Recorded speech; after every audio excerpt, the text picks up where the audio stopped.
പ്രിയരെ എല്ലാവർക്കും നമസ്കാരം. ഇവിടെ ഷൈനിയുടെ വീടിൻ്റെ തൊട്ടടുത്ത്, അതായത് ഏറ്റുമാനൂർ ഷൈനിയുടെ വീടിൻ്റെ തൊട്ടടുത്ത വീടാണ്. ഈ വീട്ടുപേര് എങ്ങനെയാണ് പറ്റാ? അപ്പച്ചൻ്റെ പേര് അപ്പച്ചൻ എയർപോസ്റ്റിൽ ജോലി ചെയ്യായിരുന്നു. എത്ര കാലം ഉണ്ടായിരുന്നു? അതെ, അതായത് ഷൈനി ഇവിടെ വരാറുണ്ടായിരുന്നു അല്ലേ? ഇവിടെ വരാറുണ്ടായിരുന്നു. ഷൈനി വരാറുണ്ടായിരുന്നു. ഞാൻ നേരത്തെ ഷൈനിയെ അറിയുന്നില്ല. അവിടെ വരും. അവിടെ ചുങ്കത്തിന് ഞങ്ങളുടെ പ്രേമത്തിൻ്റെ പെങ്ങളുടെ വീട് അവിടെയാണല്ലോ. അങ്ങനെ പെങ്ങളുടെ വീട് അവിടെയാണ്, തോട്ടുങ്കര.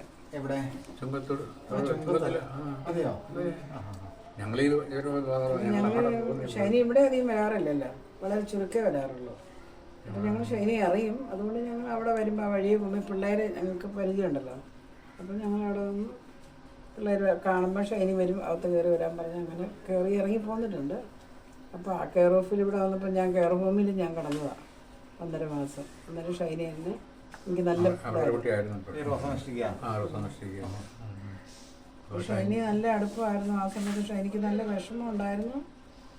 ഞങ്ങൾക്കറിയാമായിരുന്നു നല്ല വിഷമമാണെന്നുള്ളത്. അപ്പം ഞാൻ പറഞ്ഞു, അവൾക്ക് അന്നേരം ഒത്തിരി വിഷമം ഉണ്ടായിരുന്നു. അവൾക്ക് ഇങ്ങനെയൊരു പ്രതീക്ഷ അവളില്ലായിരുന്നല്ലോ. ഷൈനിയുടെ വിഷമം ഷൈനി പറയുന്നത് ഇങ്ങനെ ആ പിള്ളേരുമായിട്ട് ഇങ്ങനെ പോരേണ്ടി വന്ന് അടി കിട്ടി. അപ്പം ഞാൻ ചോദിച്ചു, നീ എത്ര നാളാണ് ഇങ്ങനെ സഹിക്കുന്നതെന്ന് ചോദിച്ചു. അത് സഹിച്ച് ഞാൻ നിൽക്കുമായിരുന്നു, അതിൻ്റെ പിള്ളേർക്ക് വേണ്ടിയിട്ടും അങ്ങനെ നിൽക്കുമായിരുന്നു പറഞ്ഞു. പക്ഷേ ഇപ്പം വന്നപ്പോൾ ഈ കോടതി കേസ് വന്നപ്പോഴത്തേക്കും അവൾ നല്ല പ്രതീക്ഷയും 18-ാം തീയതി നോബി വരും. അതൊരു ഭയങ്കര പ്രതീക്ഷയായിരുന്നു. നോബി ഇവിടെ ഉണ്ട്, സ്ഥലത്തുണ്ട്. അപ്പോൾ നോബി വരും തീർച്ചയായിട്ടും. അതുകൊണ്ട് ഒരു തീരുമാനം ഉണ്ടാകും. തീരുമാനം മീൻസ് ഇതാണ് അവരുടെ ആഗ്രഹം. പിള്ളേർക്കുള്ള ചിലവിൻ്റെ പൈസ, പിള്ളേരുടെ ചിലവിൻ്റെ പൈസ, അയൽക്കൂട്ടത്തിൻ്റെ പൈസ ഇടപാടും തീർക്കുക, അത് മാത്രമേ ഉള്ളായിരുന്നു അവിടെ ആഗ്രഹം. വേറെ ഒന്നും നോക്കുക. അതായത് തീരുമാനം ഉണ്ടാകുക, ആൻറ്റി പ്രാർത്ഥിക്കണം എന്ന് പറഞ്ഞേച്ച് പോയതാണ്. പിന്നെ ഇവളുടെ ഒരു വിവരമില്ലായിരുന്നു. അപ്പോൾ പിന്നെ 19-ാം തീയതി ഞാൻ ഇവളോട് ഫോൺ ചെയ്ത് ചോദിച്ചു. 19-ാം തീയതി എന്ന് പറയുന്നത് 19, അതായത് ഫെബ്രുവരി 19-ാം തീയതി, ഫെബ്രുവരി 19 ചോദിച്ചു, ഷൈനി എന്തായി കോടതിയിൽ പോയിട്ട്? ഇല്ല ആൻറ്റി, നോബി വന്നില്ല, എൻ്റെ പ്രതീക്ഷ മുഴുവൻ നഷ്ടപ്പെട്ടെന്ന്. അത് വളരെ ദുഃഖത്തോടുകൂടിയാണ് പറഞ്ഞത്. പക്ഷേ എനിക്ക് ഡൈവോഴ്സ് കിട്ടിയാൽ മാത്രമേ വിദേശത്തേക്ക് എനിക്ക് ജോലിക്ക് പോകാൻ പറ്റത്തുള്ളൂ, ഈ പിള്ളേരെ ഭാവി ഫാസരമാക്കാൻ പറ്റത്തുള്ളൂ എന്ന് ചിന്താഗതി ഷൈനിക്കുണ്ടായിരുന്നു. അത് ഷൈനിനെ വല്ലാതെ അലട്ടിക്കൊണ്ടായിരുന്നു അല്ലേ? അത് വല്ലാതെ അലട്ടിക്കൊണ്ട്. അങ്ങനെയല്ലേ? പറഞ്ഞതിന് എന്തെങ്കിലും തെറ്റുണ്ടോ? ഇല്ല, അങ്ങനെ തെറ്റില്ല. പക്ഷെ പിള്ളേർക്കുള്ള ചെലവിന് പൈസ കൊടുക്കണമല്ലോ. അവർക്ക് എവിടെയെങ്കിലും പിള്ളേരെ ആക്കിയിട്ട് വേണ്ടേ പോകാൻ. അത്ര നാളെ പിള്ളേർക്കുള്ള ചെലവിന് പൈസ അല്ലേ? ഷൈനിക്ക് ഷൈനിയുടെ സഹോദരങ്ങൾ സഹായം ചെയ്യുന്നില്ലായിരുന്നോ? ഉണ്ടായിരുന്നു. ഞങ്ങൾക്ക് നന്നായിട്ട് അറിയാം, കൊടുക്കുന്നുണ്ടായിരുന്നു. എന്ന് വെച്ചാൽ അവളെ പഠിപ്പിക്കാൻ ഇതൊക്കെ പഠിപ്പിക്കില്ലായിരുന്നു. RN കോഴ്സിൻ്റെ എല്ലാം അവർ എത്ര രൂപ മുടക്കി? അതൊക്കെ എത്ര കോഴ്സിന് മുടക്കായിട്ടുണ്ടെന്ന് അറിയാം ഏകദേശം? അറിയത്തില്ല. RN കോഴ്സിനുള്ള എമൗണ്ട് എല്ലാം ഷൈനിയുടെ ആങ്ങളമാരാണ്. പിന്നെ 2 ആങ്ങളമാരും ഒരുപോലെ കൊടുക്കുന്നുണ്ടായിരുന്നു. രണ്ടുപേരും 2 ആങ്ങളമാരല്ല ഷൈനി. ഈ കോഴ്സ് എഴുതിയിട്ട് ഷൈനി ഫെയിൽ ആയി പോയായിരുന്നു അല്ലേ? ഇല്ല, കോഴ്സിന് പഠിച്ചതേ ഉള്ളൂ. പഠിച്ച അതിന്റെ കോഴ്സ് അവിടെ ആ പഠിത്തം മൊബൈലിൽ കൂടിയല്ലേ? അതല്ലേ? ഷൈനി കോഴ്സ് എഴുതിയിട്ട് ബാക്കിയുള്ള കാര്യങ്ങളൊക്കെ എങ്ങനെയായിരുന്നു അമ്മേ? കോഴ്സ് അവളെ എഴുതിയില്ല, കോഴ്സ് പഠിച്ചിട്ടിരിക്കുക. അപ്പോൾ അവളുടെ അവിടെ നിന്ന് വരണമല്ലോ, എവിടെയാണ് ടെസ്റ്റ് എഴുതാൻ പോകേണ്ട സ്ഥലമൊക്കെ. അത് ബാംഗ്ലൂരാണെന്ന് ഉള്ളതൊന്നും നമുക്കറിയത്തില്ല. പക്ഷേ ആ കോഴ്സ് എല്ലാം പഠിച്ച് തീർന്നു. പിന്നെ അവൾക്ക് ഇനി എവിടെയെങ്കിലും നോബി വരും, എന്തെങ്കിലും തീരുമാനം ഉണ്ടാകുമെന്ന് അതില്ലാന്ന് അറിഞ്ഞപ്പോൾ അവളുടെ ചങ്ക് പൊട്ടിപ്പോയി. അവൾ പറഞ്ഞു, നോബി വന്നില്ല, എൻ്റെ പ്രതീക്ഷയെല്ലാം തകർന്നു പോയി. അതാണ് അവൾ പറഞ്ഞത് കേട്ടോ. ഈ വന്നിട്ട് നോബിയുടെ കൂടെ തിരിച്ച് ചുങ്കം വീട്ടിലേക്ക് പോകാനുള്ള പ്രതീക്ഷയായിരുന്നു ഉണ്ടായിരുന്നേ? അത് അമ്മ പറഞ്ഞില്ലേ അവളെ കയറരുതെന്ന്. അത് അവൾക്ക് ഭയങ്കര വിഷമായി പോയി. അവൾ അതുപോലെ നോക്കി വീടല്ലേ അത്. അതായത് നോബിയുടെ അമ്മ പറഞ്ഞു, അമ്മ പറഞ്ഞു, അവിടെ നീ അവിടെ എൻ്റെ മരുമകളായിട്ടോ മകൻ്റെ ഭാര്യയായിട്ടോ വീട്ടിൽ കയറരുതെന്ന്. പോരാൻ നേരം പറഞ്ഞല്ലോ അങ്ങനെ. പിന്നെ അവളവിടെ ഒരു സാധനം എടുത്തില്ല. അവളുടെ ആ കഴുത്തേക്കിടന്ന നെക്ലസ് ഒന്നും എടുത്തില്ല, അതെല്ലാം അവിടെയായിരുന്നു. അതൊന്നും എടുക്കാതെ അവൾ പോരുമല്ലേ ഇത്. പിന്നെ അപ്പൻ്റെ പേരിലൊരു കേസ് കൊടുക്കാനും ഒക്കെ താല്പര്യമില്ലായിരുന്നു. അപ്പൻ്റെ ഓൾറെഡി പേഷ്യൻ്റ് ആണെന്നും പറഞ്ഞിട്ട് അമ്മായിയപ്പൻ്റെ അപ്പൻ്റെ ഭാഗത്തുനിന്ന് നല്ല രീതിയിലുള്ള പീഡനങ്ങൾ ഏറ്റുവാങ്ങി എന്ന് തോന്നുന്നുണ്ടോ അമ്മേ? അപ്പം കുത്തുവാക്ക് പറഞ്ഞാൽ കേട്ടോ, നിനക്ക് എടുത്തോണ്ട് പോകാനൊന്നുമില്ലല്ലോ, അലമാരി ഇല്ലല്ലോ എന്ന്. അതൊരു കുത്തുവാക്കല്ലേ? തീർച്ചയായിട്ടും. അത് പറഞ്ഞു. അതവൾക്ക് വിഷമായി. ഷൈനിയുടെ അമ്മയും നല്ല രീതിയിൽ ഷൈനോട് വഴക്ക് കൂടാറുണ്ടായിരുന്നല്ലേ? ഈ അമ്മായിമ്മ നന്നായിട്ട് വഴക്ക് കൂടാറുണ്ടായിരുന്നല്ലേ? അത് പറയുന്നു. ഷൈനീനെ വല്ലാതെ അത് വേദനിപ്പിച്ചല്ലേ? അവരൊന്നും ചെയ്യാം. അതെന്നാന്ന് എനിക്കറിയത്തില്ല. അങ്ങനെ ഇവളിത്രയും നന്നായിട്ട് ചെയ്തിട്ട് പോലൂടെ. ആ നാട്ടുകാർക്ക് ഷൈനീനെ കുറിച്ചൊരു എതിരഭിപ്രായം പറയാനില്ല. ഈ നാട്ടിലാണ് ആർക്കും ഇല്ല, എല്ലാവർക്കും. അതുപോലെ ഷൈനിയുടെ അപ്പനെ കുറിച്ച് ഒരു ഷൈനിയുടെ ഫാദറിനെ കുറിച്ച് ഇവിടെ ഈ നാട്ടിലൊരു എതിരഭിപ്രായം പറയാനായിട്ട് 1-2 പേര് കൈവിരലിൽ എണ്ണാൻ മാത്രമേ ഉള്ളൂ. പക്ഷെ ബാക്കി എല്ലാവർക്കും, എല്ലാ ആൾക്കാർക്കും ചില കാര്യത്തിൽ സ്ട്രിക്റ്റ് ആണ്. ഫാദറിനോടും നല്ല ഇഷ്ടമാണ് ആൾക്കാരൊക്കെ കാണിക്കുന്നത് എന്നാണ് ഞാനിവിടെ വന്ന് മനസ്സിലാക്കിയെന്ന് എനിക്ക് അറിയാൻ സാധിച്ചത് ചുറ്റുവട്ടത്തുനിന്ന്. പിന്നെ ഒരു എല്ലാവർക്കും ഓരോ ബിഗ് പോയിന്റ്. 18-ാം തീയതി കഴിഞ്ഞ അവിടെ ഇവിടെ എല്ലാം ഓഫായിരുന്നു. അതല്ലേ?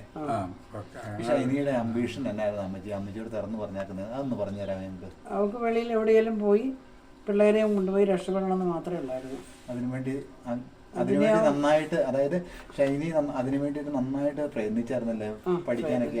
അതെല്ലാം നല്ലപോലെ പഠിച്ചല്ലോ അവള്. എന്നിട്ട് ഈ 28-ാം തീയതി ഇവിടെ ഈ സംഭവം ഉണ്ടായ അന്ന് ഇവക്ക് ഇതിന്റെ ഇത് വന്നു. ആറൻ എഴുതേണ്ടത് എവിടെയാന്ന്? ബാംഗ്ലൂര്. എന്നാ വന്നേ? 28-ാം തീയതി. ഏത് സമയത്ത്? 10 മണി കഴിഞ്ഞപ്പോ പോസ്റ്റ്മാൻ കൊണ്ട് തന്നത്. 28-ാം തീയതി അന്നല്ലേ അവള് മരിച്ചത്. മരിച്ചു കഴിഞ്ഞിട്ട് ഇവിടെ പോസ്റ്റ്മാൻ കൊണ്ടു വന്നോ? അവരുടെ വീട്ടില് അവൾ 6-ന് ബാംഗ്ലൂർ അവൾക്ക് ലെറ്റർ വന്നത്. ബാംഗ്ലൂർ പോയി എഴുതാനുള്ള ലെറ്റർ വന്നു.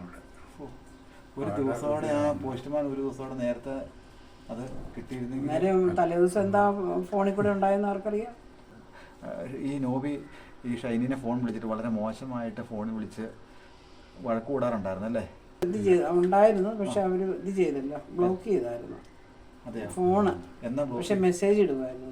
അതല്ലേ? അവർക്ക് മെസ്സേജ് ഇടുകയുണ്ടായിരുന്നല്ലോ. വാട്സപ്പ് മെസ്സേജ് ആയിരുന്നു ഇട്ടോണ്ടിരുന്നത്. കോളിംഗ് ആണോ ബ്ലോക്ക് ചെയ്തത് ഷൈനി?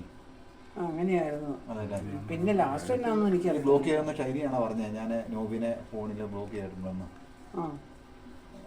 എപ്പോഴും വിളിച്ച് അതൊന്നും പറയുമായിരുന്നു. അപ്പം അങ്ങനെ ചീത്ത പറയുന്ന അപ്പം ബ്ലോക്ക് ചെയ്തായിരുന്നു. പിന്നെ ലാസ്റ്റിൽ എന്താ ഉണ്ടായെന്ന് എനിക്കറിയാം. ഇവിടെ ഷൈനിയുടെ മമ്മി എന്നോട് വന്ന് പറഞ്ഞു, ഇവളിപ്പോൾ എപ്പോഴും ഇതിന് ശേഷം ഈ 18-ാം തീയതി കഴിഞ്ഞാൽ അവൾക്ക് വിഷമമുണ്ടെന്ന് എനിക്കറിയായിരുന്നു. അപ്പം ഞാൻ പറഞ്ഞു, നീ ഇറ്റലിക്കും പോകാൻ നോക്കാൻ പറഞ്ഞു കേട്ടോ, സാരമില്ല, അപ്പം എൻ്റെ പിള്ളേരുടെ കാര്യം ഞാൻ ചെയ്യും, പിള്ളേരുടെ കാര്യം ശരിയാവത്തില്ല. അത് അവൾ പറഞ്ഞു. അത് അവൾ വളരെ വിഷമിച്ചാ പറഞ്ഞു. കാരണം 6-ന്റെ ഇത് കിട്ടണമെങ്കിൽ എക്സ്പീരിയൻസ് കിട്ടിയിട്ട് എങ്ങോട്ട് പോകാനായിട്ടായിരുന്നു ഷൈനി ആഗ്രഹിച്ചിരുന്നത്? അമേരിക്കക്ക് എക്സ്പീരിയൻസ്. അവിടെയല്ലേ ഈ ഷൈനിയുടെ ആങ്ങളമാരും അവർ കൊണ്ടുപോകാനുള്ള ശ്രമങ്ങളെല്ലാം നടത്തിക്കൊണ്ടിരുന്നത്. അതായത് ഷൈനി മരിച്ച അന്ന് ഏതാനും മണിക്കൂറുകൾ കഴിഞ്ഞപ്പോഴത്തേനും ഷൈനിക്ക് എക്സാം എഴുതാനായിട്ടുള്ള പേപ്പർ വന്നു. വളരെ സങ്കടകരമായ കാര്യങ്ങൾ. സങ്കടം എന്ന് പറഞ്ഞാൽ ഇതിനപ്പുറത്തേക്ക് വേറെ ഒരു സങ്കടവും ഇല്ല. ഇത്രയും നാള് എല്ലാം ഷൈനി ആഗ്രഹിച്ച ഷൈനിക്ക് ആ ഒരു വാക്ക് കേട്ടാൽ തന്നെ ഷൈനിക്ക് ഭയങ്കര ഹാപ്പിയായി. പിന്നെ ഈ കുടുംബശ്രീയില് ഈ ലോണ് കാര്യങ്ങളൊക്കെ ഷൈനിനെ വല്ലാതെ അല്ലേ അമ്മേ? ഷൈനി ഭയങ്കര സങ്കടമായിരുന്നു. അതല്ല, ഷൈനിക്ക് ഇതിനകത്ത് കള്ളിയാക്കി അല്ലേ? ഷൈനി കുടുംബത്തിലേക്ക് ഇവിടെ ഇങ്ങോട്ടാണ് പൈസ ചെലവാക്കിയത്, അവരെടുത്തിട്ടില്ല. അതായത് കാരണവരുടെ ക്യാൻസർ രോഗത്തിനും പേരുടെ ആവശ്യങ്ങൾക്കുമായിട്ട് പൈസ കാര്യങ്ങളായി കുടുംബശ്രീ ലോണ് ഷൈനിനെ വല്ലാതെ വിഷമിപ്പിച്ചിട്ടുണ്ടെന്ന് അമ്മയോട് ഇവിടെ ഒന്ന് പറഞ്ഞിട്ടുണ്ടോ? ഉണ്ടല്ലേ? അത് ഷൈനിനെ വളരെ മോശക്കാരിയാക്കി, സമൂഹത്തിന് മോശക്കാരിയാക്കിയല്ലേ? സമൂഹത്തിന് മോശക്കാരിയാക്കി. അത് മൊത്തം എടുത്ത് അവിടെയല്ലേ? അവളോട് അത് കൊടുക്കത്തില്ല എന്ന് പറഞ്ഞപ്പോഴത്തേക്കും അയൽക്കൂട്ടം പെണ്ണുങ്ങളൊക്കെ അവളെ വിളിച്ചല്ലോ. വിളിച്ചപ്പോഴത്തേക്കും ഇങ്ങോട്ട് പോലും വിളിച്ചു. അത് അവരെന്തിനാ വിളിച്ചെന്നറിയാമോ? ഷൈനിയെ വിളിച്ചിട്ട് എടുക്കുന്നില്ലെന്നും പറഞ്ഞത്. ഈ നമ്പർ ആരാ കൊടുത്തേ? എൻ്റെ കസിൻ അവിടെ ഉണ്ടല്ലോ. അപ്പൊ എന്തായാലും ഇങ്ങോട്ട് വിളിച്ചപ്പോ അവിടെ പപ്പായോടെ ഹോസ്പിറ്റലിൽ വീട്ടുകാരെങ്ങനെയാ? അവിടെ കസിന്റെ എന്റെ നമ്മുടെ ഇവിടുത്തെ കസിന്റെ ചുങ്കത്തുള്ള അവരുടെ വീട്ടുകാരെ പെങ്ങടെ അവിടെ ചെന്ന് ചോദിച്ചു കാണും. നമ്പർ സാധാ രീതിയിൽ ചെന്ന് ചോദിച്ചു കാണും, നമ്പറും തരാമോ? അപ്പൊ അവരോട് നമ്പർ മേടിച്ചിട്ട് ഈ തൊഴിലുറപ്പിലെ അവരോട് നമ്പർ മേടിച്ചിട്ട് കുടുംബശ്രീയിലെ പെണ്ണുങ്ങളെ ഇങ്ങോട്ട് വിളിച്ചു പറഞ്ഞല്ലേ? അപ്പൊ ഷൈനിക്ക് ഇങ്ങോട്ട് വിളിച്ച് പറഞ്ഞപ്പോ അതിയായി വിഷമമായില്ലേ അമ്മ? വീണ്ടും ഞാൻ ഷൈനിയോട് ചോദിച്ചു. ഷൈനി ഇങ്ങനെ വിളിച്ചിരുന്നാലും പറയും, എൻ്റെ ആൻറ്റി ഞാൻ പപ്പായം കൊണ്ട് പോയിരിക്കുമായിരുന്നു ഹോസ്പിറ്റലിൽ, ഞാൻ എന്ത് ചെയ്യാൻ പറ്റും, ഞാൻ എവിടുന്ന് ഇതെല്ലാം എടുത്ത് കൊടുക്കുന്നത്? അവർക്ക് ഭയങ്കര വിഷമമായിരുന്നു കേട്ടോ. ഈ പൈസ പിന്നെ ഈ 38,000 രൂപ അടച്ചെന്ന് പറഞ്ഞത് ഇങ്ങനെ അടച്ചത് ഷൈനി ജോലി ചെയ്താണ് ഈ പൈസ അടച്ചത്? ആങ്ങളമാര് കൊടുത്തല്ലോ. ആങ്ങളമാര് പറഞ്ഞു എല്ലാ മാസം അത് കൊടുത്തോളാൻ പറഞ്ഞു. ആങ്ങളമാര് പറഞ്ഞു? പിന്നെ അതെല്ലേ? ആങ്ങളമാര് പറയും അവര് രൂപ അയച്ചു കൊടുക്കുന്നുണ്ടായിരുന്നു ഈ പപ്പായുടെ പേരിലോട്ട്. ഈ കുടുംബശ്രീ ലോൺ അടയ്ക്കാനായിട്ട്? അത് ആങ്ങളെ എന്നെ പറഞ്ഞറിയോ, ഇത് ഞങ്ങൾക്ക് 7,000 രൂപ ചില മാസം അടച്ചാൽ പോയി, അത് ഞങ്ങൾക്കൊരു വിഷയമേ അല്ലായിരുന്നു, അതിനൊന്നും ഇവിടെ വിഷമിക്കേണ്ട കാര്യമില്ലായിരുന്നല്ലോ. അങ്ങനെയാ ആങ്ങളമാര് പറഞ്ഞത്. അതെല്ലേ.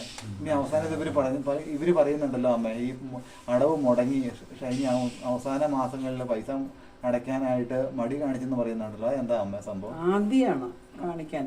എന്തോ ആദ്യമേ അവിടെ നിന്ന് ഇങ്ങനെ പോന്നു കഴിഞ്ഞപ്പോഴേ അവള് കാണിക്കാൻ, അവളല്ലല്ലോ എടുത്തിരിക്കുന്നത്, അവൾക്ക് വേണ്ടിയിട്ടല്ലല്ലോ എടുത്തത്. അപ്പൊ അവര് വീട്ടുകാരല്ലേ അറിഞ്ഞപ്പോ ആങ്ങളമാര് പിന്നെ അടയ്ക്കാൻ തുടങ്ങി. അത് നമ്മളുടെ പേരിലല്ലേ എടുത്തത്. പ്രിയരെ, അതായത് പറയാനുള്ള കാര്യങ്ങൾ എന്താണെന്ന് വെച്ച് കഴിഞ്ഞാൽ നമ്മൾ സസൂക്ഷ്മം കേൾക്കണം. ഈ പൈസ അതായത് ഷൈനിയുടെ അമ്മ ഷൈനി ഏറ്റവും കൂടുതൽ ഈ വീട്ടിൽ ഈ അപ്പച്ചൻ്റെ അമ്മയുടെ അടുത്തായിരുന്നു മനസ്സ് തുറന്നുകൊണ്ടിരുന്നത്. ഏറ്റവും കൂടുതൽ അതായത് ഏറ്റുമാനൂര് ഈ 101 കവലെ ഇവിടെ ഷൈനിയുടെ അയലോക്കത്തുള്ള ഈ വീട്ടിൽ ഈ അപ്പച്ചൻ്റെ അമ്മയുടെ അടുത്ത് സ്വന്തം അപ്പച്ചനോടും അമ്മയോടും വന്ന് പറയുന്ന പോലെ തന്നെ ഈ വീട്ടിലല്ലേ അമ്മേ, ഇവിടുന്ന് എല്ലാ കാര്യങ്ങളും ഈ വീട്ടിൽ വന്ന് ഈ അമ്മയോടും അപ്പച്ചനോടും പറയാറുണ്ടായിരുന്നു. അതായത് തൊടുപുഴ ചുങ്കം ചേരിയിൽ നടക്കുന്ന കാര്യങ്ങളെല്ലാം, അതായത് കുടുംബശ്രീ ലോണിനെ സംബന്ധിച്ചുള്ള കാര്യങ്ങൾ, ഈ ലോൺ അടയ്ക്കാത്തതിനെ സംബന്ധിച്ചുള്ള, അതായത് ഷൈനിക്ക് ഒരു രീതിയിലും ഷൈനിയുടെ വീട്ടുകാർക്ക് അടയ്ക്കുന്നാലും ഷൈനിയുടെ വീട്ടുകാരെന്ന് പറഞ്ഞാൽ ഇവിടെ ഈ ഏറ്റുമാനൂർ വീട്ടുകാർ അടയ്ക്കേണ്ട എമൗണ്ട് അല്ല ഇത് എന്ന് ഷൈനി അത് ഇല്ലാത്ത രീതിയിൽ ഇവരെ കുടുക്കി എന്ന് പറഞ്ഞുകൊണ്ട്, അതായത് അങ്ങനെയാ പറയുള്ളൂ, ഇല്ലാത്ത രീതിയിൽ ഷൈനിനെ കുടുക്കി 2 കുട്ടികളുമായിട്ട് വന്നു. അവർക്ക് ചെലവിന് കൊടുക്കുന്നില്ല. അതുകൂടാതെ ഒരു ലോൺ എന്ന വലിയൊരു ഭാരം ഈ ഷൈനിയുടെ തലയിലേക്ക് പിടിച്ചു കൊടുത്തിട്ട് ഏറ്റുമാനൂർക്ക് ഇറങ്ങിപ്പോടി വീട്ടിൽ നിന്ന്, അല്ലെങ്കിൽ കൊണ്ടേയില്ലെങ്കിൽ നീ ഇവിടുന്ന് ഇറങ്ങിപ്പോയില്ലെങ്കിൽ നിന്നെ മോളെ വന്ന് കൂട്ടിക്കൊണ്ട് പോയില്ലെങ്കിൽ നിന്റെ മോളെ മലങ്കര ഡാമിൽ കെട്ടിത്താത്തു എന്ന് പറഞ്ഞുകൊണ്ട് ഈ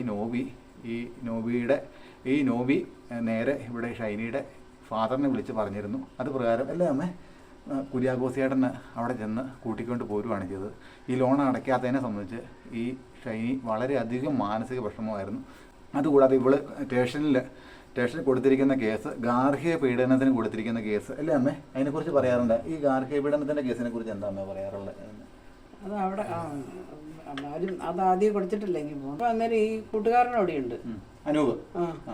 കൂട്ടുകാരൻ അവിടെയുണ്ട്. പക്ഷെ ആ കൂട്ടുകാരൻ അവിടെ ഉള്ളപ്പം അതെന്നോട് ഷൈനി പറഞ്ഞതാ. അപ്പം വന്നിട്ട് എന്തോ ഒരു മുകളിൽ ഒരു വീൽ ചെയർ ഇരിക്കുന്നു ബർത്തില്, മുറിയുടെ ബർത്തില്. അപ്പോൾ ആ വീൽ ചെയർ എടുത്ത് കൊടുക്കാൻ പറഞ്ഞോണ്ട് ഇവനെ വിടാനുള്ള പാക്കിങ്ങും ഒരുക്കവും എല്ലാം ചെയ്ത് നടത്തിക്കൊണ്ടിരിക്കുക. അതിനിടയ്ക്ക് വന്ന് പറയുന്നു, നീ ആ വീൽ ചെയർ എടുത്തതാ. അപ്പോൾ അവള് പറഞ്ഞു, എനിക്കത് എടുക്കാൻ പറ്റത്തില്ല. അപ്പച്ചൻ്റെ വീൽ ചെയറാ, അത് എന്തിനാന്ന് എനിക്കറിയത്തില്ല. അന്നേരം എടുത്ത് മോളിരിക്കുന്നിടത്ത് താഴെ ഇറക്കാൻ. അല്ലല്ല, നോബി കുടിച്ചിട്ട് വന്നിട്ട് ഇവിടെ ഇങ്ങനെ അടിക്കുക, തെരുതരം അടിയാ. അത് അവിടെ അടിക്കും ഇവിടെ അടിക്കും, ഇങ്ങനത്തെ ഒരു അടിയാന്ന് പറഞ്ഞ്. പിന്നെ അവളത് ഇത് ഒത്തിരി കൊണ്ടിട്ടുള്ളതുകൊണ്ട് അവളത് സഹിച്ചു.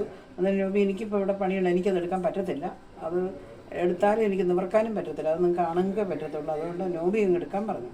അപ്പോൾ ഇത് കേട്ടിട്ട് ഈ അനൂപ് ഇതെല്ലാം കണ്ടിട്ട് ഈ അനൂപ് എടുത്തിട്ട് അവ എന്തിനാ നിവർത്ത് കൊടുക്കുകയും ചെയ്തു. അത് കഴിഞ്ഞിട്ട് നീ എന്നെ അനൂപിൻ്റെ മുമ്പിൽ വെച്ച് എന്നെ നാണം കെടുത്തി, എൻ്റെ കൂട്ടുകാരൻ്റെ മുമ്പിൽ വെച്ച് നാണം കെടുത്തി എന്ന് പറഞ്ഞാണ് പിന്നത്തെ അടി മുഴുവൻ. അങ്ങനെയാണ് അത് ഷൈനി എന്നോട് പറഞ്ഞ കാര്യം കേട്ടോ. പിന്നത്തെ അടി മുഴുവൻ അതിനാ.